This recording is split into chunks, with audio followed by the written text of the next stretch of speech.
Just enjoy and listen to and have a fun of it.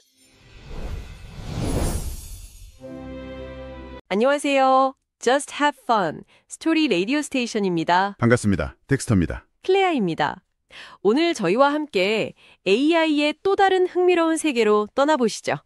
시작 전에 구독, 좋아요, 알람 설정 잊지 않으셨죠? 꼭 좀 부탁드립니다. 네, 저희가 최근 방송에서 AI 얘기를 참 많이 했었죠. 근데 주로 산업이나 기술 발전 이런 쪽에 좀 더 집중했던 것 같아요. 맞아요.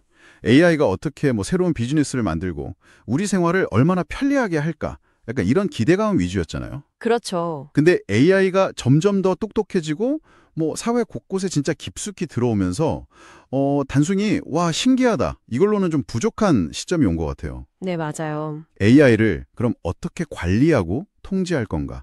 AI 영향력이 커지는 만큼 우리가 이걸 어떻게 더 안전하게 또 책임감 있게 쓸 수 있을까 하는 고민이 꼭 필요해진 거죠. 그래서 오늘은 바로 그 이야기, AI 거버넌스에 대해 좀 깊이 파고들어 보려고 합니다. AI 기술 자체도 중요하지만 이 기술을 둘러싼 규칙, 윤리, 사회적 합의 이런 이야기도 정말 중요하거든요. 거버넌스. 이 말이 처음 들으시면 약간 딱딱하게 느껴지실 수도 있을 것 같은데요. 네, 좀 그렇죠. 근데 그렇게 어렵게 생각하실 필요는 없고요. 아주 쉽게 말하면 어떤 공동의 목표를 이루기 위해서 관련된 여러 사람들, 조직들, 이런 주체들이 함께 모여서 의사결정도 하고 규칙도 만들고 또 그걸 실행해 나가는 이 전체적인 시스템이나 운영 방식을 말하는 거예요. 그렇죠. 국가 운영이나 회사 운영 같은 것도 다 거버넌스라고 할 수 있겠네요. 그럼 AI 거버넌스는 뭘까요? 다른 AI 기술을 개발하고 또 훈련시키고 실제로 사용하는 그 전 과정에서요 생길 수 있는 여러 문제들이 있잖아요. 예를 들면 의도치 않은 오류라던가 예상 못한 결과 아니면 안전 문제 같은 거요. 이런 것들을 잘 관리해서 AI가 좀 바람직한 방향으로 발전하고 활용될 수 있도록 이끄는 규칙 그리고 시스템 이걸 만드는 거라고 이해하시면 될 것 같아요. 아, 단순히 법 지키는 걸 넘어서는 거군요. 네, 훨씬 넓은 개념이죠. 위험을 미리 관리하고 또 문제가 생겼을 때 책임은 누가 어떻게 질 거냐 이런 것까지 다 포함하는 포괄적인 관리 체계인 셈이에요. 그렇군요. AI 거버넌스라는 게 그럼 갑자기 툭 튀어나온 건 아니겠네요? 아, 그럼요. 원래 데이터 거버넌스라는 게 있었어요. AI를 학습시키려면 데이터가 꼭 필요한데 이 데이터를 어떻게 모으고 저장하고 관리할 거냐. 특히 개인정보는 안전하게 보호하고 또 편향되지 않은 좋은 데이터를 확보하는 게 중요했거든요. AI 성능이란 직결되니까요. 그렇죠. 이게 이제 AI 거버넌스의 어떤 기초가 됐다고 볼 수 있는 거죠. 아하. 근데 AI가 데이터를 그냥 처리하는 수준을 넘어서 스스로 학습하고 판단하고 심지어 새로운 걸 만들어내기까지 하잖아요. 네, 생성형 AI 같은 걸 보면 그렇죠. 맞아요. 그러니까 데이터 관리만으로는 부족해진 거예요. AI를 기획하고 설계하는 단계부터 시작해서 개발, 테스트, 배포, 운영, 나중에 폐기하는 그 전체 생애주기 있잖아요. 이 모든 과정에서 생길 수 있는 문제들을 다뤄야 할 필요성이 커진 거죠. 예를 들면 어떤 문제들일까요? AI 알고리즘이 특정 그룹한테 좀 불리한 결과를 내놓는다거나 아니면 AI 시스템이 오작동해서 안전 문제가 생긴다거나 또 AI가 내린 결정에 대한 법적 책임은 누가 져야 하냐 이런 복잡한 문제들이요. 아, 기술 발전 속도는 진짜 빠른데 이걸 뒷받침할 법이나 사회적 합의가 그 속도를 못 따라가는 이른바 거버넌스 공백 문제가 생긴 거네요? 맞아요. 그 공백이 문제예요. AI 판단 하나가 금융시장에 큰 혼란을 줄 수도 있고 의료 현장에서 잘못된 진단으로 이어질 수도 있는 세상이 됐으니까요. 그래서 요즘 기업이나 기관에서는 그 GRC라는 걸 강조한다면서요? 네, GRC, Governance, Risk Management, Compliance 이 세 가지를 통합적으로 관리해야 한다는 개념인데요. 단순히 법규 지키는 걸 넘어서 잠재적인 위험을 미리 관리하고 올바른 의사결정 구조를 갖추는 게 중요하다는 거죠. 문제가 터지기 전에 미리 관리하자는 거예요. 그렇군요. 선제적인 관리가 핵심이네요. 그럼 구체적으로 AI 때문에 어떤 문제들이 생겨서 이런 거버넌스 논의가 활발해진 건지 좀 더 자세히 짚어볼까요? 몇 가지 중요한 게 있는데요. 네. 데이터 프라이버시 문제, 그리고 알고리즘의 공정성 문제, 또 책임 소재가 불분명하다는 거, 이런 것들이 대표적이에요. 네, AI는 기본적으로 엄청난 양의 데이터를 필요로 하잖아요. 그렇죠. 이 과정에서 개인 식별 정보뿐만 아니라 개인의 어떤 행동 패턴이나 성향 같은 민감한 정보가 유출되거나 원래 목적과 다르게 사용될 위험이 항상 있는 거고요. 데이터 보안 뚫리면 정말 큰일이죠. 맞아요. 그리고 AI 편향성 문제? 이것도 정말 심각하게 다뤄지고 있어요. 이건 AI가 나쁜 마음을 먹어서 그런 게 아니고요. 네. AI를 학습시키는 데이터 자체가 현실 세계의 편견을 그대로 담고 있을 때 발생하는 거예요. 예를 들어 과거 채용 데이터에 특정 성별이나 인종에 대한 차별이 있었다면 AI는 그걸 그대로 학습해서 편향된 결과를 낼 수 있다는 거죠. 아, 그게 문제네요. 근데 더 큰 문제는요. AI가 이런 편견을 단순히 반복하는 걸 넘어서 오히려 더 체계적으로 만들고 증폭시킬 수도 있다는 점이에요. 증폭시킨다고요? 네. 마치 편견을 가진 사람보다 더 냉정하고 효율적으로 차별을 실행하는 기계가 될 수도 있다는 그런 우려죠. 실제로 그런 사례도 있었나요? 네, 뉴질랜드에서요. 기존 음성인식 기술들이 소수민족인 마오리족의 업무를 잘 지원하지 못하는 문제가 있었대요. 아, 정말요? 그래서 마오리 커뮤니티가 직접 기술 개발에 나서야만 했다고 하더라고요. 기술 개발 과정에서 특정 집단이 이렇게 소외될 수 있다는 걸 보여주는 거죠. 이런 문제들이 결국 AI가 모두에게 공정하고 유익하게 쓰이자면 적절한 규제나 가이드라인이 필요하다는 공감대를 만든 계기가 됐어요. 또 하나 어려운 문제가 그 책임 소재 문제라고 하셨죠? 네, 맞아요. 만약에 AI가 잘못된 판단이나 오류 때문에 사고를 쳤어요? 예를 들어 완전 자율주행차가 사고를 냈다고 쳐보죠. 그럼 누구한테 책임을 물어야 할까요? 글쎄요? 개발자? AI 만드는 회사? 자동차 제조사? 아니면 차 주인? AI 자체? 어렵네요. 그렇죠. 이 책임 소재를 명확히 하기가 굉장히 어려워요. 2021년에 중국 베이징 법원에서 AI 동반자 관련 판결이 있었는데 시스템 설계나 알고리즘에 따라서는 시스템 공급자에게도 책임을 물을 수 있다는 가능성을 좀 보여주긴 했지만 여전히 복잡한 문제로 남아있죠. 와, 정말 복잡하고 민감한 문제들이 많네요. 이러니 국제사회 전체가 나서서 고민할 수밖에 없겠어요. 네. 그래서 여러 국제기구에서 논의가 진행 중인데요.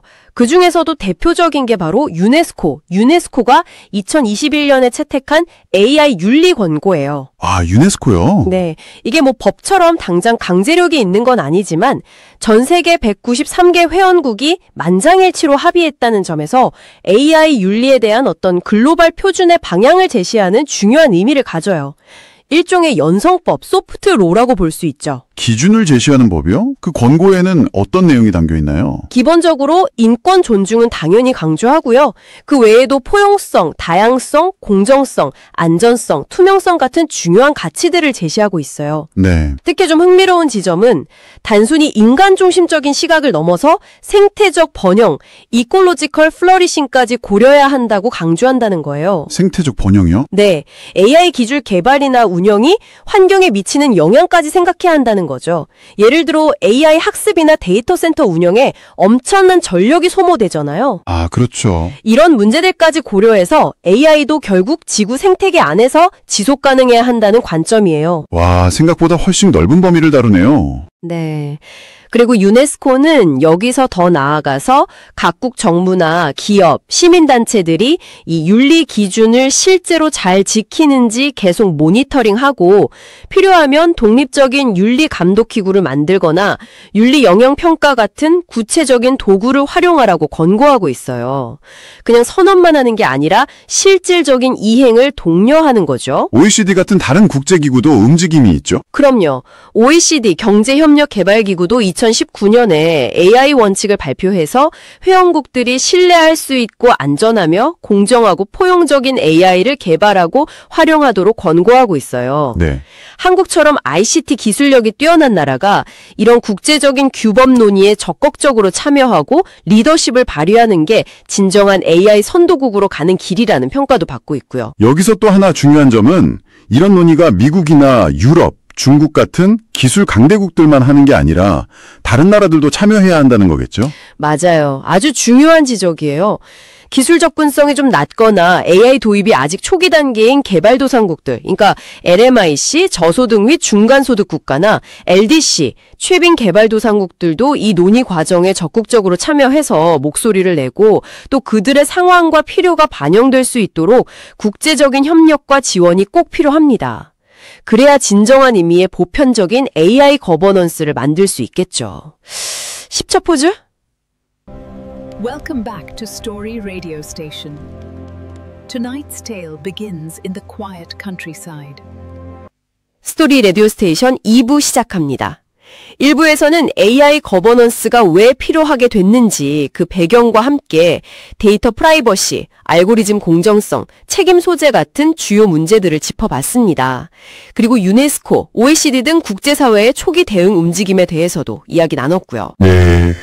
AI가 현실의 편견을 배우고 오히려 증폭시킬 수 있다는 점, 또 사고가 났을 때 누구에게 책임을 물어야 할지 어려운 문제, 그리고 인간뿐 아니라 환경까지 고려해야 하는 넓은 의미의 거버넌스 필요성까지 다뤄갔죠. 2부에서는 여기서 좀 더 깊이 들어가 보겠습니다. 현재 AI 거버넌스를 둘러싼 가장 뜨거운 쟁점들, 특히 혁신과 안전 사이의 논쟁을 자세히 살펴보고 주요 국가들은 실제로 어떻게 규제하고 있는지, 그리고 앞으로 AI 거버넌스가 나아갈 방향에 대해 구체적으로 이야기 나눠보겠습니다. 1부에서 잠깐 얘기했던 AI 알고리즘 공정성 문제요. 이게 단순히 AI 성능이 좀 떨어진다? 이런 수준이 아니라 예를 들어 채용이나 대출 심사에서 특정 집단을 부당하게 떨어뜨린다거나 심지어 범죄 예측 시스템이 특정 인종을 잠재적 범죄자로 지목하는 것처럼 실제 사회에서 심각한 차별과 인권 침해로 이어질 수 있기 때문에 정말 중요하게 다뤄지고 있어요. 그런데 이 문제를 더 어렵게 만드는 게 그 블랙박스 현상이라고 하셨잖아요. AI가 왜 그런 결정을 내렸는지 알기 어렵다는 거요. 맞아요. 특히 복잡한 딥러닝 모델 같은 경우에 그렇죠. 그래서 AI 거버넌스에서는 투명성, transparency와 설명 가능성, explainability 확보를 아주 중요한 원칙으로 강조합니다. 아, 설명 가능성.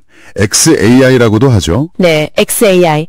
AI 개발자는 AI가 어떤 데이터를 학습했고 어떤 로직으로 작동하는지에 대한 정보를 가능한 한 제공해야 하고요. 또 AI가 내린 결정을 사람이 최종적으로 검토하고 개입할 수 있는 인간 감독, 휴먼 오버사이트 체계를 꼭 마련해야 한다는 거죠. 결국 최종 판단과 책임은 사람이 져야 한다는 거네요. 그렇죠. AI가 아무리 뛰어나도 그 원칙은 명확해야 합니다. 물론 기업들도 자체적으로 윤리적인 AI 개발이나 사용 가이드라인을 만들고 꾸준히 관리하는 노력이 필요하고요. 또 하나의 정말 크고 첨예한 쟁점, 바로 혁신과 안전 사이의 균형 문제인 것 같아요. 네, 이게 정말 뜨거운 감자죠. AI 기술을 최대한 빨리 발전시켜서 인류 문제를 해결하고 경제 성장을 이끌어야 한다는 입장하고 네. AI가 통제 불능 상태가 돼서 인류에게 위협이 될 수도 있으니 강력한 규제로 안전장치를 마련해야 한다는 입장이 아주 팽팽하게 맞서고 있어요. 엑셀이랑 브레이크를 동시에 어떻게 밟을 거냐 뭐 이런 논쟁 같아요. 안전을 강조하는 쪽을 두머스라고도 부르던데요. 네, 언론에서 그렇게 부르기도 하죠. 이쪽에는 AI 대부 중 한 명인 제프리 힌튼 교수 같은 분들이 있어요. 힌튼 교수는 인간지능이 훨씬 뛰어넘는 초지능이 A가 등장해서 인류의 통제권을 빼앗을 실존적 위험이 향후 수십 년 안에 10에서 20%나 된다고 아주 강력하게 경고하기도 했죠. 10에서 20%요? 상당히 높은데요? 그렇죠. AI를 새끼 호랑이에 비유하면서 지금은 귀엽고 유용해 보여도 언제든 우리를 해칠 수 있다고 경고했어요. 일론 머스크 같은 CEO도 계속 비슷한 우려를 표하면서 규제 필요성을 강조하고 있고요. 반면에 혁신을 더 중요하게 생각하는 입장도 있죠. 가속주의자라고 하던데. 네, 맞아요. 이쪽에는 오픈 AI의 샘 알트만 CEO 같은 인물들이 있는데요. 이들은 AI 기술 자체보다는 AI가 어떻게 활용되는지 유스 케이시스를 중심으로 규제해야 한다고 주장해요. 너무 엄격하고 포괄적인 사전 규제는 오히려 혁신을 막고 경쟁에서 뒤처지게 만들 수 있다는 거죠. 이전에 EU AI 법초안이 너무 강하다고 유럽 철수 가능성까지 얘기했다가 논란이 되기도 했었죠. 맞아요. 구글이나 메타 같은 다른 빅테크 기업들도 대체로 혁신과 안전 사이에 균형 잡힌 접근이 필요하다는 입장을 보이고 있고요. 이런 논쟁은 최근에 빅테크들이 초지능 연구에 막대한 투자를 하겠다고 발표하면서 더 치열해지는 것 같아요. 그렇죠. 기술 발전 속도가 워낙 빠르니까 규제 논의가 충분히 이루어지기도 전에 기술 선도 기업들이 사실상 표준을 정해버릴 수도 있다는 우려도 나오고 있습니다. 게다가 최근에는 챗GPT 같은 생성형 AI, 제너레이티브 AI가 확 뜨면서 기존 거버넌스 논의로는 좀 다루기 어렵거나 새로운 관점이 필요한 문제들도 생겨났죠. 네, 맞아요. 기존에는 주로 AI가 내린 결정의 결과가 미치는 위험, 예를 들어 대출 심사 탈락 같은 문제에 초점을 맞췄다면 생성형 AI는 모델 자체가 가진 잠재적 위험성이나 학습 데이터의 품질, 저작권 문제 이런 게 더 중요해졌어요. 예를 들면 어떤 걸까요? 유해하거나 편향된 콘텐츠를 생성할 위험, 아니면 저작권 있는 데이터를 무단으로 학습했을 가능성, 또 사실과 다른 정보를 진짜처럼 만들어내는 환각현상 같은 거요. 아, 환각현상. 들어봤어요? 또 다른 문제도 있나요? 현재 강력한 생성형 AI 모델들은 대부분 소수의 글로벌 빅테크 기업들이 만들어서 클라우드로 제공하잖아요. 그렇죠. 그러다 보니 이걸 이용하는 일반 기업들이 빅테크에게 우리 회사 정책 좀 따라달라고 요구하기가 어려운 일종의 거버넌스 공백이 발생할 수 있다는 지적도 있어요. 공급자와 사용자 간의 힘의 불균형 문제랄까요? 그렇군요. 그런데 또 재밌는 현상도 있다면서요. 너무 안전하게 만들려다가 오히려 문제가 된다는? 아, 네. 과도한 안전, 오버 세이프티 문제요. 생성형 AI를 너무 안전하게만 만들려고 필터를 과하게 적용하다 보니까 정작 사용자가 원하는 정당하고 유용한 답변까지 거부해버리는 경우가 생기는 거예요. 예를 들면요? 폭력 묘사를 막으려다가 역사적 사실에 대한 질문에 답을 못한다거나 그런 식이죠. 그래서 개발자들은 이 안전성과 유용성 사이에 적절한 균형점을 찾는 것도 큰 숙제라고 하더라고요. 참 어렵죠. 네, 정말 쉽지 않네요. 그럼 이렇게 복잡한 상황 속에서 주요 국가들은 실제로 어떻게 AI 규제에 접근하고 있나요? 전 세계적인 흐름을 보면요. 어떤 특정 기술을 딱 금지하기보다는 AI 시스템이 사용되는 맥락과 잠재적 위험의 정도에 따라서 규제 수준을 달리하는 위험 기반 접근 방식, Risk Based Approach가 대세로 자리 잡고 있어요. 위험 기반 접근 방식이요? 네. 모든 AI를 똑같이 규제하는 게 아니라 위험성이 높은 분야는 더 엄격하게, 낮은 분야는 상대적으로 느슨하게 규제하는 방식이죠. 가장 대표적인 사례가 유럽의 AI법이라고 들었습니다. 맞아요. 유럽연합 EU의 AI법, AI Act. 세계 최초로 포괄적인 AI 규제 체계를 법으로 만들었다는 점에서 주목받고 있는데요. 이 법은 AI 시스템의 위험 수준을 크게 4단계로 나눠요. 허용 불가 위험, 고위험, 제한적 위험, 최소 위험 이렇게요. 단계별로 규제가 다른 거군요. 그렇죠. 예를 들어 사람의 잠재의식을 조작하거나 사회적 점수를 매기는 AI는 허용 불가로 원칙적으로 금지되고요. 특히 고위험 AI에 대한 규제가 강하다던데요? 네. 채용, 교육, 의료, 금융, 법 집행, 중요 인프라 운영처럼 개인의 기본권이나 안전에 큰 영향을 줄 수 있는 분야에 쓰이는 AI는 고위험 AI로 분류돼요. 이걸 개발하는 공급자는 아주 엄격한 의무를 지켜야 하죠. 데이터 품질 관리, 시스템 정확성 확보, 투명성 보장, 인간 감독 가능성 확보 등등 요구사항이 많아요. 사용하는 쪽도 의무가 있나요? 네. 이런 고위험 AI를 도입해서 사용하는 기관, 특히 공공기관은요, 이걸 도입하기 전에 해당 AI가 시민들의 기본권에 어떤 영향을 미칠지 미리 평가하는 기본권 영향평가, Fundamental Rights Impact Assessment, FRIA를 의무적으로 해야 합니다. 챗GPT 같은 범용 AI에 대한 규정도 있다고요? 네, 범용 AI, GPAI, 특히 시스템적 위험을 초래할 수 있는 고성능 모델에 대해서도 별도 규정을 뒀어요. 모델 개발자는 어떤 데이터를 학습했는지 요약해서 공개하고 이후 저작권법을 존중하는 정책을 만들어야 하는 등의 의무가 있죠. 그리고 중요한 건 이 EU AI법은 유럽 밖에서 만든 AI라도 유럽에서 사용되면 똑같이 적용된다는 역의 적용 조항이 있다는 거예요. 아, 그래서 글로벌 표준 역할을 할 가능성이 높다는 거군요. 그렇죠. 그럼 우리나라는 어떤가요? 대한민국도 AI 기본법이 통과됐다고 들었는데요. 네, 대한민국도 최근에 AI 기본법이 국회를 통과했죠. 우리도 AI 산업 혁신을 촉진하면서 동시에 국민의 안전과 신뢰를 확보하려는 균형 잡힌 접근을 하고 있어요.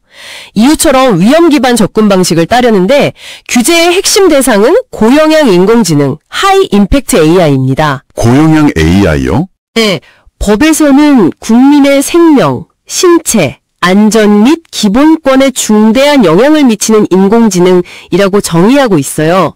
구체적인 기준은 앞으로 대통령령으로 정해질 예정이고요. 그럼 이 고영향 AI 사업자들은 어떤 의무를 지나요? 여러 가지 의무가 있는데요.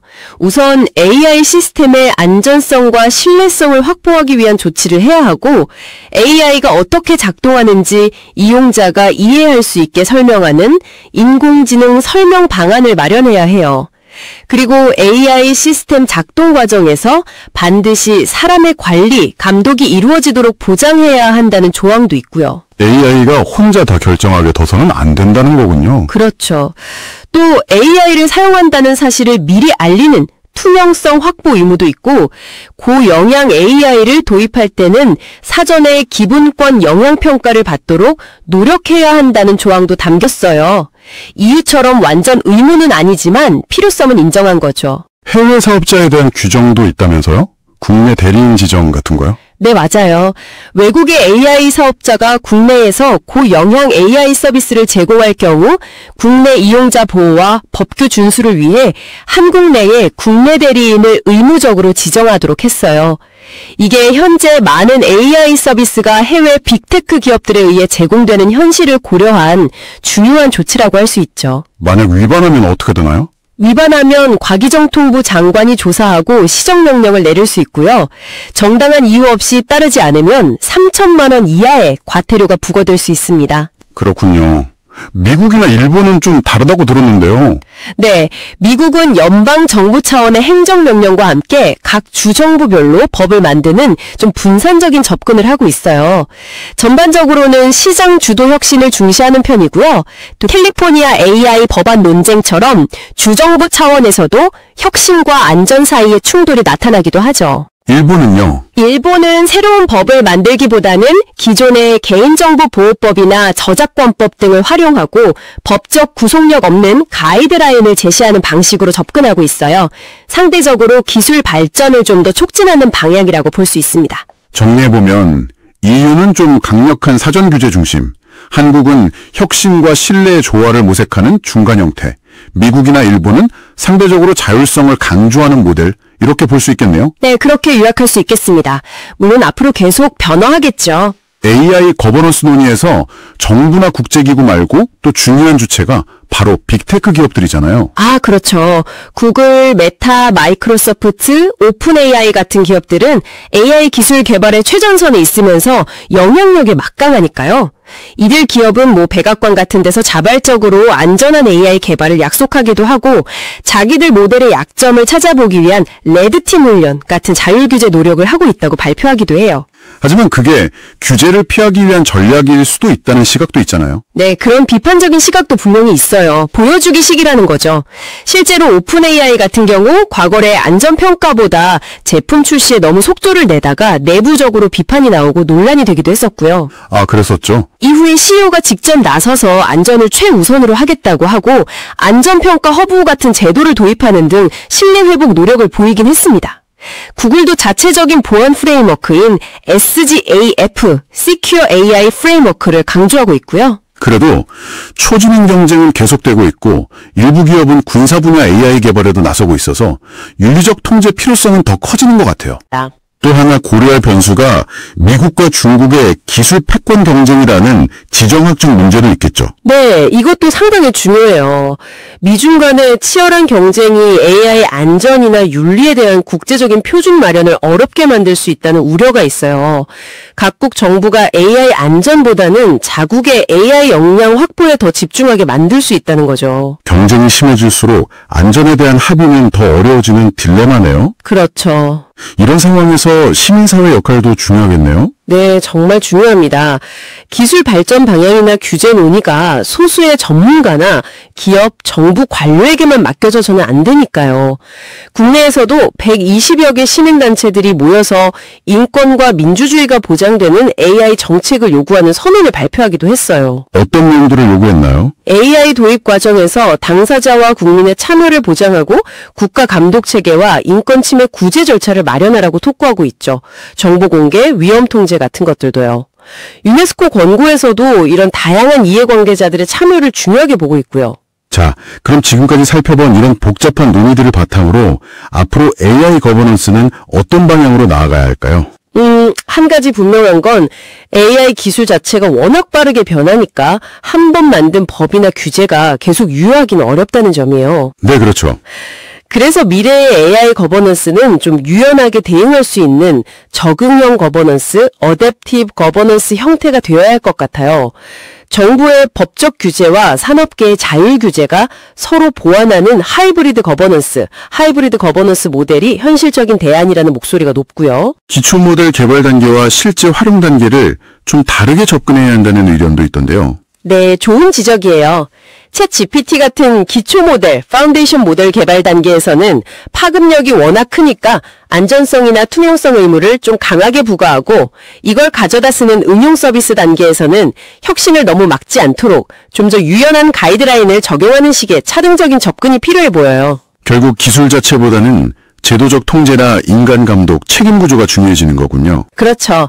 궁극적으로는 AI가 사회에 미치는 영향이 큰 분야를 중심으로 제도적 통제 장치를 만들고 인간 중심의 감독 체계를 강화하고 문제가 생겼을 때 책임 소재를 명확히 하는 방향으로 가야 할 것 같습니다. 우리 사회가 AI를 좀 더 신뢰하고 안심하며 쓰려면 어떤 노력이 더 필요할까요? 몇 가지 더 필요해 보이는데요. 첫째는 역시 블랙박스 문제를 해결하기 위해 AI의 투명성과 설명 가능성, XAI를 높이는 노력이 계속되어야 해요. 왜 그런 판단을 했는지 사람이 이해할 수 있어야 신뢰도 쌓을 수 있겠죠? 우리 AI 기본법에 인공지능 설명 방안 수립 의무가 들어간 건 다행이고요. 둘째는요? 둘째는 EU처럼 우리나라도 기본권 영향평가 EIA 제도를 단순히 노력 수준이 아니라 장기적으로는 법적 의무로 강화하는 방안을 좀 적극적으로 검토해볼 필요가 있다고 생각해요. 의무화요? 네, AI 도입 전에 인권 침해 위험을 평가해서 문제가 크면 사용을 제한하거나 금지할 수 있는 강력한 사전 통제 장치가 될 수 있을 거예요. 마지막으로 한국의 역할도 중요하겠네요. 인재, 그리고 규범 외교, 이 세 가지를 강화해서 명실상부한 신뢰 가능한 AI 주권국으로 도약해야 합니다. 단순히 기술을 따라가는 게 아니라 규범 형성에도 주도적으로 참여해야 한다는 말씀이시죠? 그렇죠. 국제 규범 형성에 주도적으로 참여하고 우리의 경험과 기술을 개발 도상국과 나누면서 협력하고 이걸 통해 외교 지평도 넓히는 역할도 할 수 있을 겁니다. 오늘 AI 거버넌스에 대해 정말 깊이 있는 이야기를 나눠봤는데요. 기술 발전과 윤리적 고민 사이에서 균형점을 찾는 게 얼마나 중요하고 또 어려운 일인지 다시 한번 생각해보게 되네요. 맞아요. 정말 쉬운 문제가 아니죠. 여기서 청취자 여러분께 질문 하나 던져보고 싶어요. AI 개발 속도는 이렇게 눈부시게 빠른데 과연 우리의 윤리적, 법적 논의 속도가 이걸 제대로 따라잡을 수 있을까요? 혹시 기술이 우리를 기다려주지 않고 이미 저만치 앞서가 버린 건 아닐까요? 한 번쯤 생각해 보시면 좋겠습니다. 오늘 저희가 준비한 이야기는 여기까지입니다. 즐거우셨기를 바랍니다. 다음에도 더 흥미로운 이야기로 찾아올게요. 끝으로 구독, 좋아요, 알람 설정 꼭 부탁드려요. 지금까지 스토리 라디오 스테이션의 덱스터 클레어였습니다. 감사합니다.